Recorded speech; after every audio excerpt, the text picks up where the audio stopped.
Hello madam. Big boss season 8 రాబోతుంది కదా. అవును. సో మీ ఎక్స్పెక్టేషన్స్ అంటే లాస్ట్ సీజన్స్ తో కంపేర్ చేస్తే ఈ సీజన్ లో ఎలా ఉంటుంది అనుకుంటున్నారు? ఓకే. ఓపెన్‌గా చెప్తున్నానండి. నాకు ఓపెన్ చెప్పడమే ఇష్టము.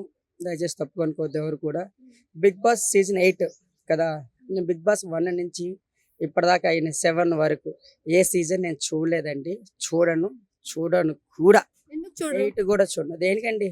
ఏం యూజ్ అండి? అంటే ఇంట్లో ఉన్న ఆడవాళ్ళకి మంచి ఎంటర్టైన్మెంట్ షో అంటున్నారు కదా. ఇంట్లో ఉన్న ఆడవాళ్ళకి ఎంటర్‌టైన్‌మెంట్.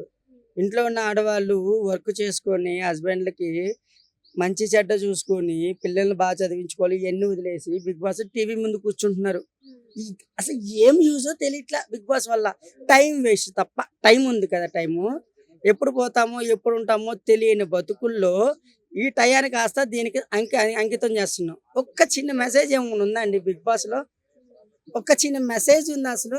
ఏముంది చెప్పండి పోనీ. లాస్ట్ టైం ఇప్పుడు చూసుకున్నట్టయితే 7th సీజన్ లో మనకి కామన్ మన్ అని పల్లవి ప్రశాంత్ వెళ్ళాడు. ఉమ్. తర్వాత ఆయన రైతులకి ఇంత అమౌంట్ పంచి పెడతానని కొంచెం అమౌంట్ ఇచ్చాడు కదా మరి. ప్రజలకి అమౌంట్ పంచిపెడతా అని ఇచ్చాడు. రైతులకి ఇచ్చాడు కదా మరి. రైతులకి ఇచ్చాడు. ఏమంటే నిన్న నేను ఇక్కడే 150 మందికి అన్నదానం చేశానండి నా సొంత డబ్బులతో. నమ్మారా మీరు? చూసారా మీరు? ఆయన చూపించాడు కదా న్యూస్ లో కూడా. ఇచ్చేటప్పుడు కూడా చూపిస్తే? చూపించాడు. చూపిస్తే మంచిదే.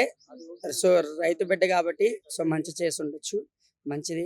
కానీ నాకు ఇలాంటి బిగ్ బాస్ షోల వల్ల ఇంకొన్ని షోస్ వల్ల ఎలాంటి యూజ్ లేదు. ఒక టైం వేస్ట్ తప్ప.